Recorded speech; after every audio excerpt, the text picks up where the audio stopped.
Hello दोस्तों, welcome to divine guidance channel. कैसे हैं आप लोग? तो आज फिर से हम लेकर आए हैं आपके लिए बाबा का एक नया संदेश। तो आप इस संदेश को बहुत ही ध्यान से सुने। इसमें अगर आपको कोई बात समझ में नहीं आती है तो नीचे कमेंट सेक्शन में कमेंट करके वो आप हमसे पूछ सकते हैं। तो अब मैं अधिक समय ना लेते हुए जल्दी से शुरू करती हूँ बाबा द्वारा दिया गया संदेश। सुगम पथ, संतों की कथाओं का श्रवण करना और उनका समागम। यद्यपि बाहरी दृष्टि से श्री साईं बाबा का आचरण सामान्य पुरुषों के सदृश ही था, परंतु उनके कार्यों से उनकी असाधारण बुद्धिमत्ता और चतुराई स्पष्ट ही प्रतीत होती थी। उनके समस्त कर्म भक्तों की भलाई के निमित्त ही होते थे। उन्होंने कभी ना अपने भक्तों को किसी आसन या प्राणायाम के नियमों अथवा किसी उपासना का आदेश कभी नहीं दिया और ना ही उनके कानों में कोई मंत्र ही फूका। उनका तो सभी के लिए यही कहना था कि चातुर्य त्याग कर सदैव साईं साईं स्मरण करो। मतलब हमें अपनी चतुराई को त्याग कर केवल साईं के नाम का स्मरण ही करना चाहिए। इस प्रकार आचरण करने से समस्त बंधन छूट जाएंगे और तुम्हें मुक्ति प्राप्त हो जाएगी। अगर हम केवल साईं के नाम का स्मरण करेंगे तो हम सभी बंधनों से मुक्त होकर हमें मुक्ति प्राप्त हो जाएगी। मन का कार्य है विचार करना। बिना विचार किए वो एक क्षण भी नहीं रह सकता। यदि तुम उसे किसी विषय में लगा दोगे तो वह उसी का चिंतन करने लगेगा, और यदि तुम उसे अपने गुरु को अर्पण कर दोगे तो वह गुरु के संबंध में ही चिंतन करता रहेगा। मतलब हमारा मन तो हमेशा ही किसी ना किसी तरफ लगा रहता है। कभी हमें किसी तरह का ख्याल आता है और कभी किसी तरह का। हमेशा हमें ये लगा रहता है कि कुछ ना कुछ हमारे माइंड में चलता रहता है। तो अब हम क्या करेंगे? अगर हम उन विषयों को छोड़कर अपने मन को अपने गुरु के चरणों में लगाएंगे और गुरु को याद करने में लगाएंगे तो हमारा मन उसी में लीन हो जाएगा। आप लोग बहुत ध्यानपूर्वक साईं की महानता और श्रेष्ठता श्रवण कर चुके हैं। आप लोगों को पता ही है कि हमारे बाबा कितने महान थे। ये कथाएं संसारिक भय को निर्मूल कर आध्यात्मिक पथ पर आरूढ़ करती हैं। जो हमने बाबा की कथाएं सुनी हैं वो हमारे इस दुनिया के सभी तरह के भय जो है उनसे हमें मुक्त कर देती हैं और हमें आध्यात्मिक मार्ग पर चलाती हैं। मतलब वो जब हम वो कथाएं देखते हैं तो हमारे मन में बाबा के लिए भक्ति और बढ़ जाती है। तो इस तरीके से हम आध्यात्मिक पथ पर आरूढ़ होते हैं, आध्यात्मिक पथ की ओर आते हैं। इसलिए इन कथाओं का हमेशा श्रवण और मनन करो तथा आचरण में भी लाओ। तो हमें हमेशा उनकी कथाओं को सुनना चाहिए और सुनकर हमें जो हम समझते हैं कि बाबा हमें ये बता रहे हैं इस कथा में, तो उसे हमें अपने आचरण में भी लाना चाहिए। उसी तरह का व्यवहार हमें करना चाहिए। सांसारिक कार्यों में लगे रहने पर भी अपना चित्त साईं और उनकी कथाओं में लगाए रहो। मतलब हम अपने रूटीन के काम भी करें और बाबा को भी याद करते रहें, उनकी कथाओं को भी याद करते रहें। हमें हम कोई आज जैसे जो कोरोना फैला हुआ है तो हम लोगों को देखें और हम ये सीख लें कि सब लोग हमारे ही हैं। तो हम उन सभी के लिए बाबा से प्रे करें कि बाबा इन सब की तकलीफ़ों को आप दूर करें।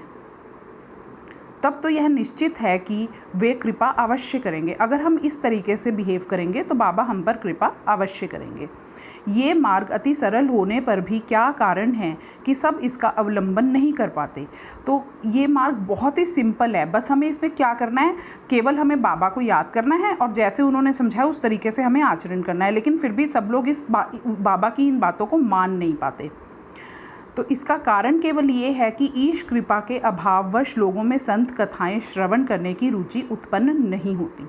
तो ये एक बहुत ही सुंदर कारण बता दिया है कि हमारे ऊपर जब तक ईश्वर की कृपा नहीं होगी तब तक हमें संतों की कथाएं सुनने में रुचि उत्पन्न होगी ही नहीं। इंटरेस्ट ही नहीं आएगा उनकी कथाएं सुनने में हमको। ईश्वर की कृपा से प्रत्येक कार्य सुचारू एवं सुंदर ढंग से चलता है। संतों की कथा का श्रवण ही संत समागम सदृश है। मतलब संतों की कथाओं का श्रवण सुनते हैं अगर हम, तो वो एक संत जो हम सत्संग में जाते हैं ये ठीक उसी प्रकार है। संत सानिध्य का महत्व अति महान है। अगर हम किसी संत के साथ रहते हैं तो उसका बहुत अधिक महत्व होता है। उससे दैहिक बुद्धि, अहंकार और जन्म मृत्यु के चक्र से मुक्ति प्राप्त हो जाती है। हृदय की समस्त ग्रंथियाँ खुल जाती हैं और ईश्वर से मिलन हो जाता है, जो चैतन्य घन स्वरूप है। तो आप में से बहुत सारे लोगों ने ये एक्सपीरियंस करा होगा कि जब हम लोग बहुत बार भगवान का बहुत ही दिल से नाम लेते हैं और उनको याद करते हैं, तो हम ये एक्चुअली ये सिर्फ एक्सपीरियंस करने की बात है। जब तक आप अपने मुंह में चीनी नहीं रखेंगे, आपको पता ही नहीं लगेगा कि वो कितनी मीठी है। ये ठीक उसी तरीके से दूसरा आपको बता ही नहीं सकता कि चीनी में कैसा मीठापन है। उसके लिए आपको स्वयं अपने मुंह में चीनी डालनी पड़ेगी, तभी आप उसके मीठेपन का अंदाज़ा लगा पाएंगे। विषयों से निश्चय ही विरक्ति बढ़ती है तथा दुखों और सुखों में स्थिर रहने की शक्ति प्राप्त हो जाती है। तो ईश्वर का ध्यान अगर हम करने लगेंगे तो विषय वस्तुओं से निश्चय ही हमारी विरक्ति बढ़ जाएगी, और अगर हमारे जीवन में सुख या दुख आते हैं उनमें हम लोग स्थिर होके रह पाएंगे।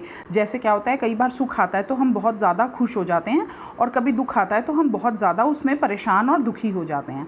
लेकिन अगर हम अपना मन जो है वो अपने ईश्वर में लगा देंगे तो इस तरह की स्थिति कि हम बहुत ज़्यादा कभी खुश हो रहे हैं या कभी हम बहुत ज़्यादा दुखी हो रहे हैं, ईश्वर के ऊपर जो हम विश्वास रखते हैं, जो हम आस्था रखते हैं, इस तरह की स्थिति से वो हमें बचाता है।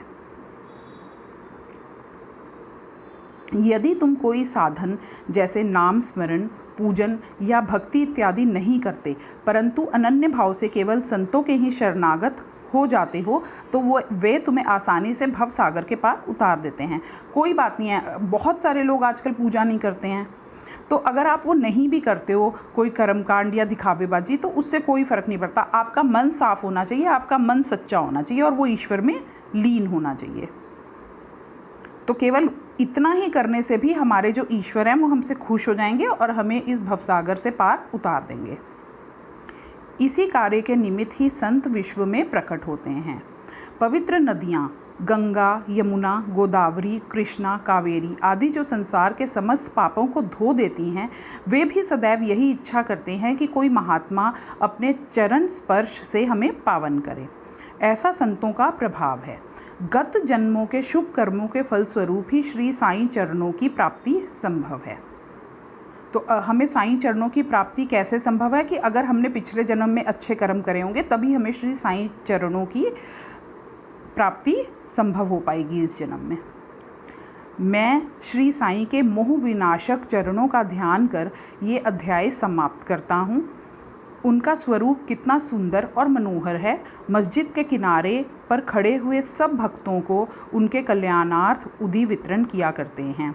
जो इस विश्व को मिथ्या मानकर सदा आत्मानंद में निमग्न रहते थे, ऐसे सच्चिदानंद श्री साईनाथ के चरण कमलों में मेरा बार बार नमस्कार है। श्री सद्गुरु साईनाथ अर्पणमस्तु। शुभम भवतु। तो इसमें बाबा उदी बांट रहे हैं। तो कितना सुंदर ये दृश्य है कि आप अपनी आंखें बंद करके इमेजिन करो, अपना हाथ उनके आगे खोल के रखो कि बाबा हमारे सामने खड़े हैं और हमारे साथ कई लोग और खड़े हैं। बाबा सबके हाथ में उदी दे रहे हैं और उस उदी को आप अपने मत्थे से लगाओ, तो आप देखो आपकी सभी बीमारियां ठीक हो जाएंगी। मुझे क्या समझ में आ रहा है कि बाबा हमें यही संदेश दे रहे हैं कि जो आजकल का टाइम है, हमें अपने पूरे दिल से उनका ध्यान करना चाहिए और उनकी उदी को लेकर अपने माथे पे उसे लगाना चाहिए। तो दोस्तों, मैं उम्मीद करती हूँ कि आपने साईं के इस संदेश को बहुत ही ध्यान से सुन और समझ लिया होगा। अगर आप साईं के इस संदेश का पालन करेंगे तो आपको आपकी प्रार्थनाओं का जवाब ज़रूर मिल जाएगा। तो मिलते हैं अगले वीडियो में साईं के एक नए संदेश के साथ। तब तक के लिए साईं राम।